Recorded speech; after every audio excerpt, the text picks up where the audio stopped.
Have you ever noticed that the older you get, the less you tolerate noise, superficial conversations, or vague relationships? Have you ever wondered why someone so familiar, perhaps even family, can drain you more than a stranger ever could? What if the very people you love the most are quietly stealing your peace without you even realizing it? As we grow older, something shifts deep inside us. The noise that once excited us now becomes overwhelming. The relationships we once treasured begin to feel heavy, even burdensome. We start choosing stillness over noise, clarity over confusion, and authenticity over blood ties. But here's a raw truth few are willing to say out loud. As you age, the most dangerous people to your peace are not strangers, but those you've known the longest. They might be family, they might be lifelong friends, but often, they are the ones who slowly pull you down without you even noticing. Now let's begin with the first type of person you must distance yourself from if you want your later years to be filled with calm and clarity. The guilt tripper. I ask you to listen with more than just your ears, listen with the part of your heart that's been worn down over time. Because this person rarely shouts. They don't raise their voice. No, they show up wrapped in love. They sound concerned. They wear the face of a parent, a child, a sibling, but beneath the soft tones and familiar words lies something toxic. They use guilt as a weapon. And guilt, when used to control, is pure poison. Guilt trippers don't confront you directly. They sigh. They go silent. They look at you with disappointment. And that silence speaks louder than any words ever could. You say no and suddenly you're the selfish one. You ask for rest, and you're accused of being ungrateful. They might say, well, I guess I'll just manage on my own since you're too busy. Or drop the classic, I took care of you once. Look how you treat me now. And if you're not careful, you'll start questioning yourself. You'll wonder, am I being heartless, cold? Have I become someone who doesn't care? Before long, you'll be spending your golden years apologizing for simply existing. You'll feel like you owe someone just because you've gotten older. Like your life is now a debt to be paid in guilt, shame, and constant self-sacrifice. But hear me, and hold this tightly. Your life is not a debt. Not to your children, not to your parents, not to your siblings, not even to the friends who've been there for decades. You do not owe anyone your peace. You do not owe them your health. And you most certainly do not owe them the final ounces of your energy just so they can feel right, superior, or in control. That's not love. That's emotional manipulation disguised as duty. And as you grow older, one truth becomes undeniable. Time is your most sacred currency. And guilt trippers? They're master thieves. They pull you into conversations that tangle your soul. They drain your spirit with subtle jabs and silent expectations. And while they steal your time, your strength fades slowly, quietly, painfully. And this is only the first person you must learn to release. In the next part, we'll uncover another type, just as subtle, just as draining, and equally dangerous to your well-being. Don't miss it. Continuing from the previous part. You should know this, guilt trippers don't just make you feel tired, they draw you into toxic relationships, into conversations that confuse you, and into responsibilities that slowly make you question your own self-worth. They might say things like, if you really loved me, you would do this. But listen carefully, love is not proven through exhaustion. Love is not measured by how much of yourself you give up. You don't prove love by shrinking. You prove love by living in alignment with your truth. And here's what's even more dangerous. Guilt trippers often train you to doubt yourself. You begin to wonder, am I being selfish? Am I really not doing enough? That's how they gain control. They keep you on an emotional leash, not with force, but with quiet, constant pressure. You become emotionally bound by an invisible chain disguised as duty. But in reality, it's emotional manipulation. But freedom begins with awareness. It begins the moment you recognize. Emotional manipulation is a form of control. And in this stage of life, you don't have time to be controlled. You need space to heal, to breathe, to reflect, and most of all, to live. You've spent decades showing up for others, raising children, supporting family, working hard, and giving all you had. Now, it's time to reclaim what's left for yourself. Not because you're cold, not because you're unkind, but because you deserve to be free. I know this may sound difficult to some, especially in cultures where family is everything, where we're taught to endure, to sacrifice, to maintain peace at any cost. But I'm not saying you should cut people off just because they're difficult. I'm saying, protect yourself from those who use love as a weapon. That's not love. That's control, wrapped in familiarity. And sometimes, the most loving thing you can do is to disappoint the expectations that were never healthy in the first place. Here's a truth that many people are afraid to admit. Just because someone is family doesn't mean they're good for your spirit. Let me say that again, clearly and without apology. Being related to someone doesn't give them the right to hurt you. At this stage of your life, you are not responsible for fixing everyone. You are not required to hold the family together at the cost of your mental and emotional well-being.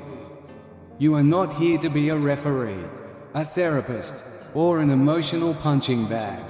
You are here to live. Fully, finally, truthfully. You do not need to explain your boundaries to people who never intended to respect them. You do not need to justify your peace. You only need to claim it. Because you've earned it. Through every storm, through every heartbreak, and through every year you stayed silent just to keep others comfortable. And perhaps that silence is exactly what has held you captive for too long. In the next part, we'll meet a different kind of person, not one who controls with silence, but with cutting words that slowly erode your confidence and your beliefs. Stay with me. There were moments when you stayed quiet, when you should have spoken. Nights when you gave your all, even when there was nothing left in you. You gave, and gave, and gave, and now, in this chapter of your life, you've finally earned something sacred, your peace. So please, don't trade it for guilt. If someone truly loves you, they will want your peace more than they want your compliance. They will respect your boundaries, not test them. Real love does not demand, it respects. It honors. It makes space. It does not guilt you into silence. It doesn't manipulate you into submission. So, as you move forward in life, as you walk deeper into your later years, you need to be more vigilant. Watch closely for the guilt trippers. They don't always come with harsh words or angry tones. They often arrive with gentle voices, warm smiles, and familiar phrases. But when they leave, if you feel your heart is heavier, your mind more clouded, then pay attention. Your soul knows what it's being pulled into. And if ever you forget that it's okay to say no, here's your reminder, clear and firm. Saying no to them is saying yes to you. And that's a trade worth making. Every single time. Now, let's talk about another type of person you absolutely must start distancing yourself from, especially as your time, energy, and peace become more precious than ever. Let me introduce you to the constant complainers, the chronic critics, the energy vampires. Yes, you know exactly who I'm talking about. These are the people who could win the lottery and still complain about the taxes. The sun could be shining perfectly, and they'd say it's too bright. You could be having a rare moment of calm, and they'd show up with a storm cloud, ready to drag you into it. In your earlier years, maybe you had the capacity to absorb their endless negativity. But now, your energy is sacred. You no longer have the endless reserves you once had. Now, you must be intentional about where your energy goes. And more importantly, who gets access to it. But the energy vampire, they don't care. They will talk for hours about how everything is going wrong in their life. They will unload their sadness, their bitterness, their blame, all over you. And the worst part? They're not even looking for solutions. They're not hoping to grow or heal or change. They just want someone to sit in their misery with them. And that someone? Too often, it's been you. They drain you not with shouting, not with drama, but with a slow, constant drip of negativity. It's quiet, it's steady, and it's exhausting. Sometimes all it takes is one phone call, one visit, one message, and suddenly your day, which was light and calm, becomes heavy. Irritated, anxious, unsettled. You feel off, like your peace has been quietly stolen. But you can't quite figure out why. That's how it works. They offload their burdens onto you. They walk away lighter, while you're left carrying bags you never packed. Emotions you never asked for. And weight that was never yours to hold. So let me say this clearly. You were not put on this earth to be someone's emotional landfill. You were not created to carry other people's darkness at the cost of your own light. And yet, many of us have done just that, for years. But in the next part, we'll talk about what happens when those years start turning into patterns, and how to finally break free from being the emotional dumping ground. Keep listening, your peace depends on it. You were not put on this earth to absorb other people's emotional chaos. And especially now, in this season of your life, it's no longer your role. I understand, some of the people you may need to distance yourself from might be very close to you. A lifelong friend, a sibling, a neighbor, or even your own child. And that makes the decision harder. But please hear this clearly. Just because someone is a part of your story doesn't mean they get to write your ending. If someone cannot bring peace into your space, if they only show up to complain, to drain, to criticize, then yes, you have every right, and even the responsibility, to create distance, not out of anger, but out of self-respect, out of a deep awareness that your emotional well-being matters. You no longer have the time, nor the desire, to keep pouring yourself into people who only know how to take. Have you ever noticed how some people make you feel smaller just by being around them? How after a conversation with them, your mood drops, your hope fades, and you begin to doubt things you were sure about just moments ago? That's the slow erosion of peace, happening in real time. That's the price of constant negativity. And trust me, it adds up over time. There are people who have complained for so long, they don't even realize they're doing it anymore. Their identity has been shaped around what's wrong, what's missing, and who's to blame. And if you spend too much time around them, they will start reshaping the way you see the world. Too, that's the real danger. They don't just drain you. They begin to reshape you. They mold your mindset through their bitterness. And if you're not mindful, you'll start carrying burdens that were never yours to begin with. But listen to me, you deserve to be surrounded by people who lift you. People who challenge you with love. People who speak life, not just loss. People who remind you that even in a messy world, there's still so much beauty to be found. And if you look around and realize your current circle doesn't give you that, then maybe it's time to tighten the circle. Let me tell you something most people won't. Peace is louder than noise. Peace doesn't need to declare itself. It doesn't beg to be seen or acknowledged. But when peace disappears, you feel it. In your body, in your spirit, in your thoughts. Protecting your peace means protecting your energy. And protecting your energy often means stepping back from people who treat your presence as a dumping ground for their dysfunction. You are not obligated to answer every call. You are not obligated to listen to every complaint. And if you're still carrying guilt for not pleasing everyone, the next part is for you. We're about to talk about release, forgiveness, and reclaiming the peace you thought you had to earn through suffering. Stay with me, your renewal is near. You are not required to carry what someone else refuses to release. Let the truth settle in. It is not unkind to protect your space. It is not rude to say, "I love you, but I can't carry this with you today." That's not cold, that's wisdom. That's not selfish, that's maturity. That's not rejection, that's self-preservation. Because there comes a point in life where you must stop apologizing for choosing peace. You must stop justifying why you'd rather sit in silence than sit in someone else's chaos. You must stop feeling guilty for stepping out of conversations that go nowhere, for refusing to engage in cycles of blame, criticism, and emotional tug-of-war. Why? Because the truth is, you've outgrown all that noise. And that's not something to be ashamed of. That's growth. That's emotional clarity. That's the beautiful sign that you are entering a time in your life where your energy must be sacred, not scattered. You've already carried so much. You've already sacrificed years, nights, peace, and presence for others.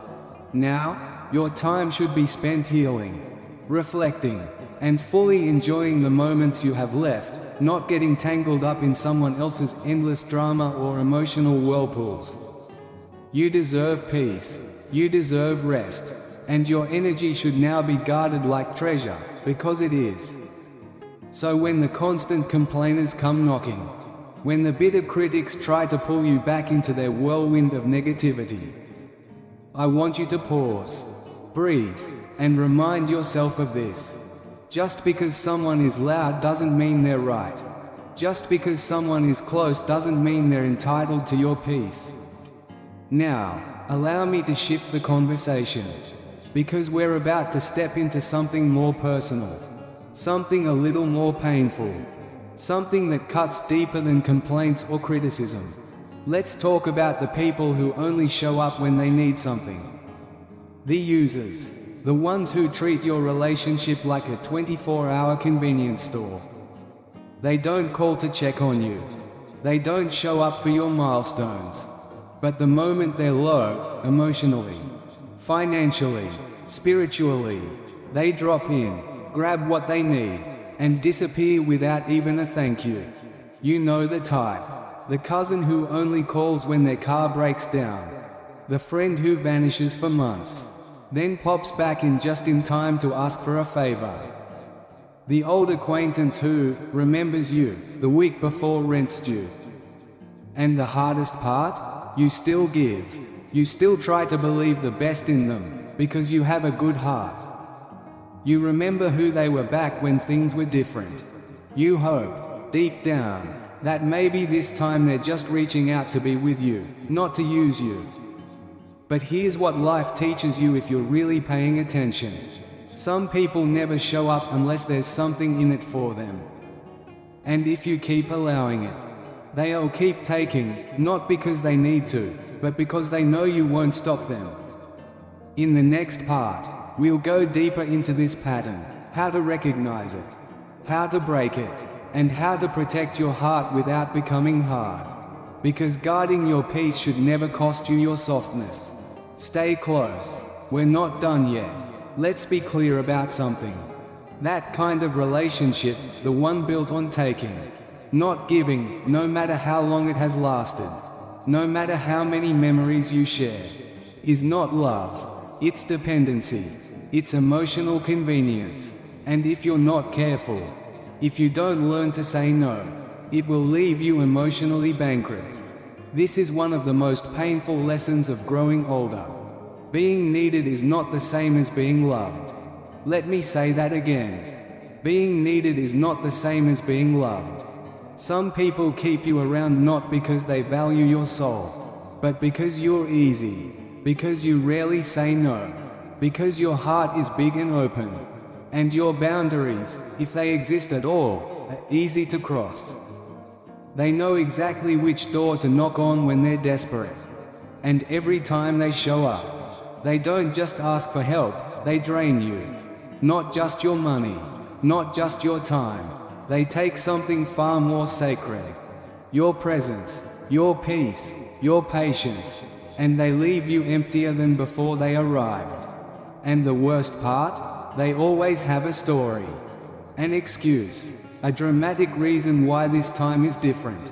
They look at you with pleading eyes. And for just a moment, you believe them. You want to believe they've changed. You want to believe that maybe, just maybe, they're here for you, not for what you offer. You let hope pull you back in. But then it happens again. You give, they take, and as soon as their crisis passes, they vanish. No message, no follow-up, not even a, "How are you?" What's dangerous is not just the act of being used. It's how quietly this kind of relationship erodes your spirit over time. It doesn't happen with explosions. It happens in whispers, in late-night overthinking, in that sinking feeling when they walk away, and you're left holding the weight of a connection that only existed when it was convenient for them.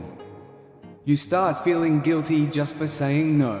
You begin to question whether your boundaries are too harsh. You wonder if you're being unkind. But deep down, you know the truth. You're not being cold, you're being used. And it hurts.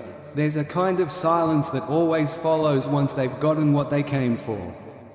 A silence that echoes a truth we often don't want to face. They weren't there for you. They were there for what you could give. But if you listen closely, if you sit in that silence, even for a moment, it has a lesson. That silence will tell you. You deserve more. You deserve better. You deserve people who don't just take when they're in crisis. You deserve people who show up consistently. Who invest in you not just when it's convenient, but when it truly matters. People who pour back into your heart with presence, with love, with truth, not just with need. And yes, it's hard. It's incredibly hard to let go of people you've carried for years. Hard to say no to someone you once held in your arms, or shared meals with, or stayed up all night worrying about. You've loved them with sincerity. You've given your heart generously. But in the next part, we'll talk about what it really means to love, not just others, but yourself, and how setting boundaries is not rejection, but a deep form of respect. For them, for you, stay with me. This healing is for both of you. You stayed up with them through the long nights. You showed up, you listened, you helped, no matter the hour. But now, you have to ask yourself a hard question. What is this relationship really costing me? Not just money, but emotionally, spiritually, deep within. Am I being drained? Am I being respected? Am I being truly seen, or simply used? And don't be surprised when those same people start calling you selfish the moment you stop serving their needs. That's their tactic. That's how they keep the cycle alive. Because as long as they can guilt you, they can use you. But the moment you choose peace over performance, the moment you stop being available on demand, that's when they reveal their true selves. And when that moment comes, let them leave. Let them get angry. Let them twist the story, if they need to. But you stay rooted. Because deep down, you know the truth. You were not made to be used. You were made to be loved. At this stage in your life, you don't need people who keep score. You don't need people who only remember you when they're drowning. You need people who remember you in joy, in stillness, in the ordinary, quiet days. People who show up not for what you can do, but simply for who you are. You've given enough in this lifetime. Now it's time for you to receive. Not just respect, but real, mutual care. And that begins when you stop letting yourself be someone's emotional vending machine. So when they come knocking, only when they're in need, when they reach out with an open hand but never a hand to hold. Remember this: if their love disappears when your resources run out, then it was never love at all. Now let's talk about a different kind of person. The kind that's harder to recognize at first. But once you see them for who they are, everything starts to make sense. I'm talking about the controllers. These are the people who, no matter how old you get, still treat you like you don't know what's best for yourself. They don't always yell. They don't always demand. Sometimes they sound like they're being helpful. But behind all that concern, what they really want is control. And I want you to hear this loud and clear. You do not need to be managed. You need to be respected. One of the most subtle forms of emotional suffocation is when someone constantly questions your decisions, undermines your judgment, or tries to run your life under the gentle mask of, "I'm just trying to help." But what they're actually doing is robbing you of your dignity, your voice, your freedom. In the next part, we'll go deeper into how this type of control shows up, how to name it, how to set boundaries with it, and most importantly, how to reclaim your right to lead your life your way. Stay with me, your voice matters more than you think. At this stage of life, you've earned all three of these sacred things: your voice, your choice, your freedom. Controllers come in many forms. Some are obvious. They're loud, forceful, always trying to dictate how you should think, feel, and act. But others? They're more subtle. They don't control you because they think you're weak. They control you because your independence threatens their grip. That independence makes them uncomfortable. So they'll offer advice you never asked for, opinions you didn't need, and pressure that slowly makes you doubt what you once clearly felt in your gut. You know the type. You say you want to travel, and they respond, "At your age? Is that safe?" You mention downsizing your home, and they say, "That doesn't sound like a wise move." You plan to give something away, and they whisper, "Don't do that. What if you need it later?" It's constant low-level doubt disguised as care. But let me be clear, that's not care, that's control. And this kind of control can leave you feeling like a child in your own life. Let me tell you something important. Age doesn't take away your ability to decide. If anything, age refines that ability. You've lived through wars, economic crashes, heartbreaks, births, recoveries, and all the quiet miracles in between. You've more than earned the right to say, "I know what I want, and I trust myself to choose it." Anyone who tries to silence that voice, they're not helping you, they're managing you. And you are not someone who needs to be managed. You are someone with insight, history, experience, and wisdom hard-earned by life itself.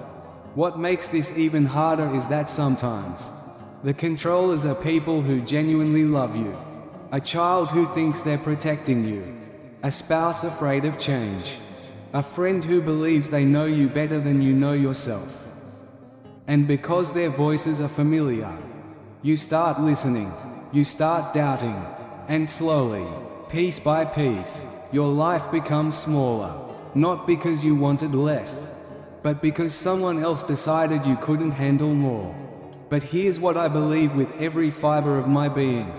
It is not your job to live a life that makes others comfortable.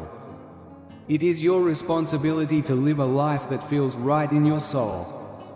In the next part, we'll talk about what happens when you begin reclaiming your choices, not with rebellion, but with quiet strength. Because standing up for yourself isn't just healing for you, it's a doorway for others to start doing the same. Let's keep going. And if that means disappointing those who believe they know what's best for you, then let him be disappointed. Your truth is not up for debate. Your freedom is not something you must constantly re-earn. You've already paid for it, with years of sacrifice, with experience, with wisdom. Don't let anyone mistake your need for support as a need to be supervised. Yes, we all need help from time to time. That's human. But needing help does not mean handing over the keys to your entire life. It means inviting someone in as a companion, not a warden.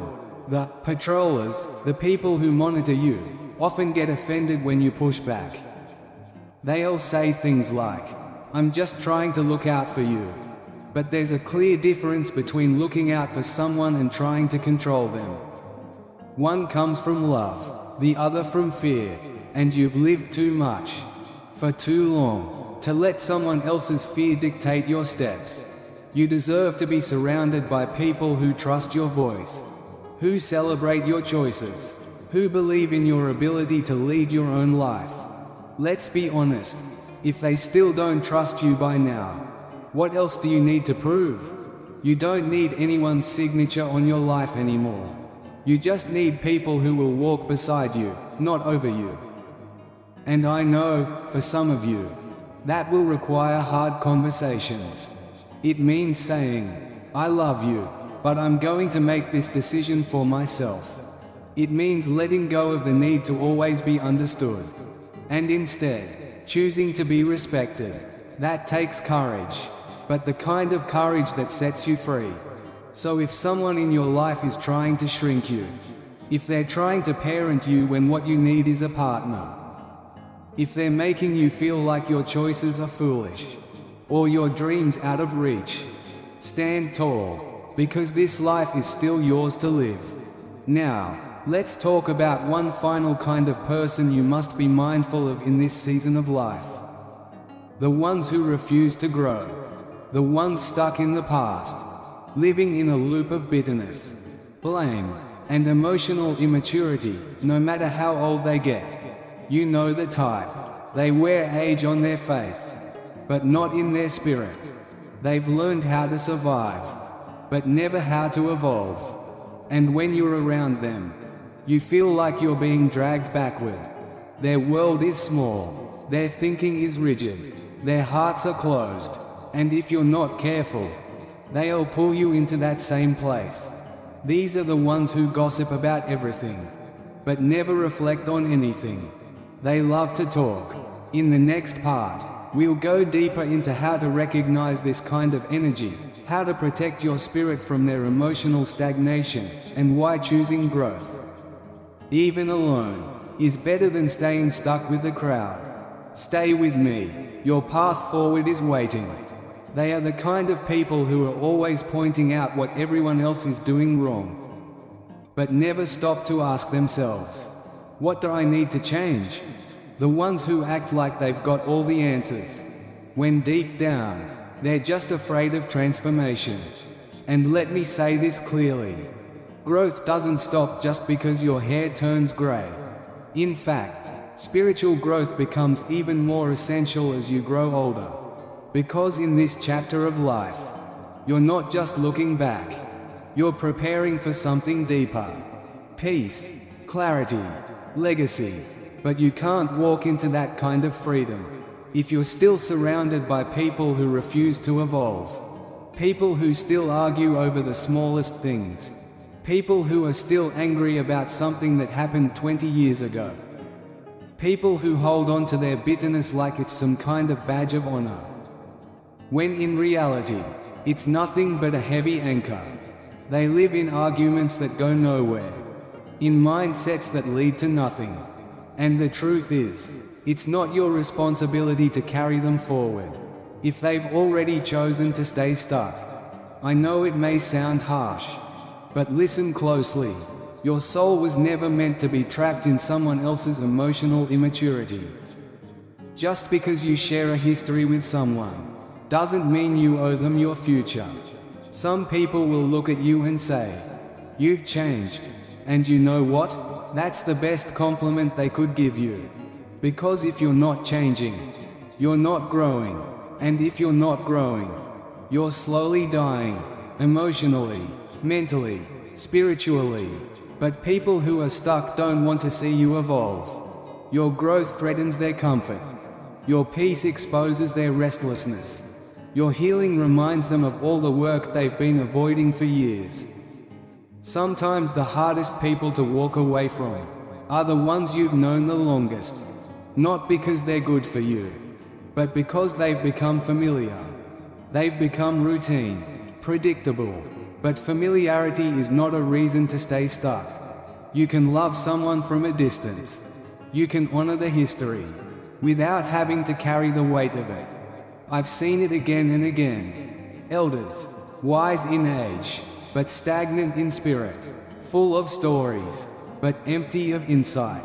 They can tell you what happened, but they can't tell you what it meant. In the next part, we'll talk about what makes the real difference, how to not just retell your life, but truly understand it, live it with fullness, and leave a light behind for those who come next. Keep going. The most beautiful part of this journey is still ahead. They can list every regret they've ever had, but not a single lesson they've learned. That's not wisdom, that's just memory. And memory without meaning traps you in a loop. It keeps you walking in circles, revisiting pain, repeating patterns, retelling the same stories without growth. And I know, you didn't come this far just to spin in circles. You came this far to find peace, to find rest, to pass on more than just tales. You came to pass on truth. But you cannot pass on truth while dragging the weight of people who refuse to reflect, refuse to heal, refuse to release the past. Their chaos becomes your burden. Their pain becomes your prison. And before long, you'll find yourself watering dead plants, waiting for change that was never going to come. Let me say something difficult, but necessary. Some people are not interested in becoming better. They are only interested in being right. And you will waste the best, most golden years of your life trying to convince someone of something their heart is not ready to receive. That is not your assignment. Your job is not to carry full-grown adults through emotional healing they've chosen not to pursue. Your job is to walk in peace, to keep growing, and to surround yourself with people who are doing the same. Find people who are curious, not just opinionated.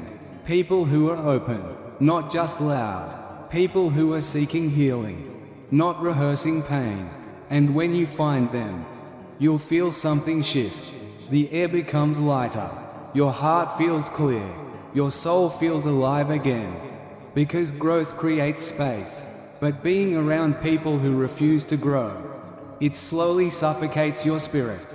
You deserve relationships that feel like fresh air, not heavy fog.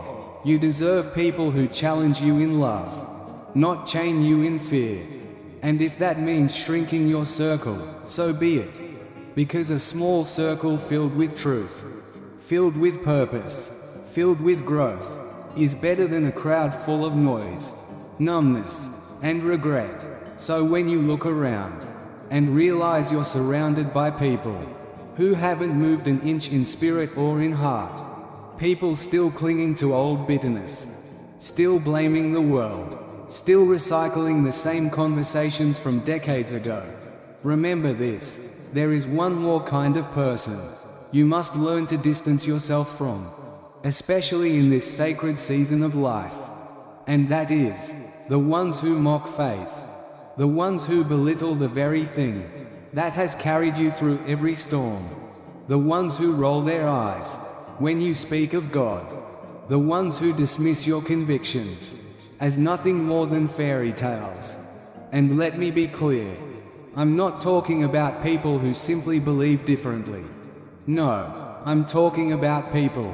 In the next part, we'll talk about what it means to honor your faith, protect your beliefs, and stay grounded in what carried you through, even when others try to shake it. Because there is no shame in walking in light. Let's keep going. They are the ones who deliberately disrespect your faith, the ones who take pleasure in tearing down what your soul was built upon. Faith is not weakness. Faith is strength. It's the reason you're still standing today. It's the reason you made it through pain that could have broken you. Faith is what held you together when people didn't. Faith is what whispered, "Keep going," when everything around you was falling apart. And anyone who mocks that, anyone who treats that as foolishness, is not someone you need near your spirit. Especially now, because when we reach this stage of life, the questions get deeper, the reflections become heavier. You start thinking about eternity, about meaning, about what truly matters beyond the surface. You're no longer just counting the years. You're measuring the significance of each year lived. And in that sacred space, you need to be surrounded by voices that speak life, not sarcasm. People who may not walk the same spiritual path as you, but at the very least, respect that path. But sadly, there are some who are so deeply rooted in cynicism that they cannot help but ridicule what they don't understand. They'll make you feel foolish for praying.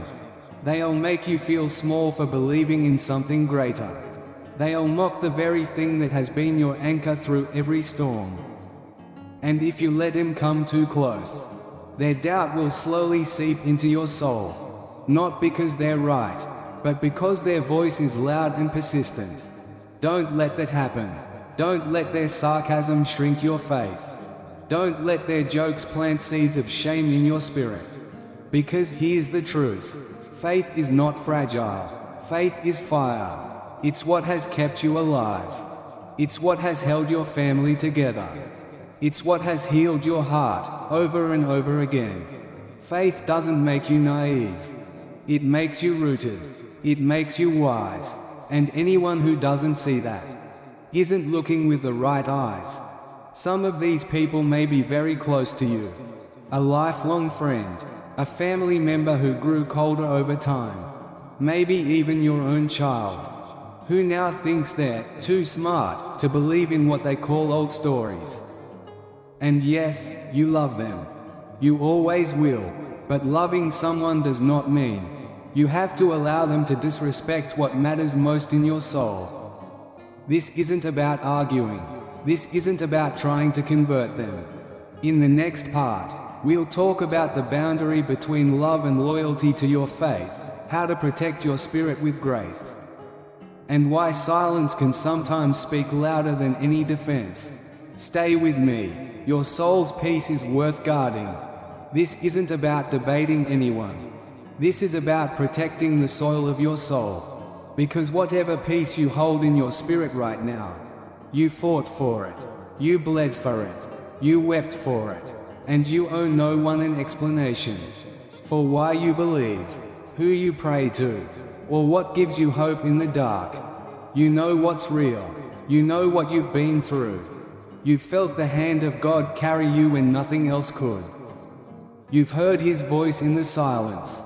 You've seen His grace appear when you felt least deserving of it. And I don't care how educated, accomplished, or enlightened someone claims to be. If they haven't walked through your valley, they don't get to laugh at your light. Sometimes, for the sake of your soul, you have to love people from a distance.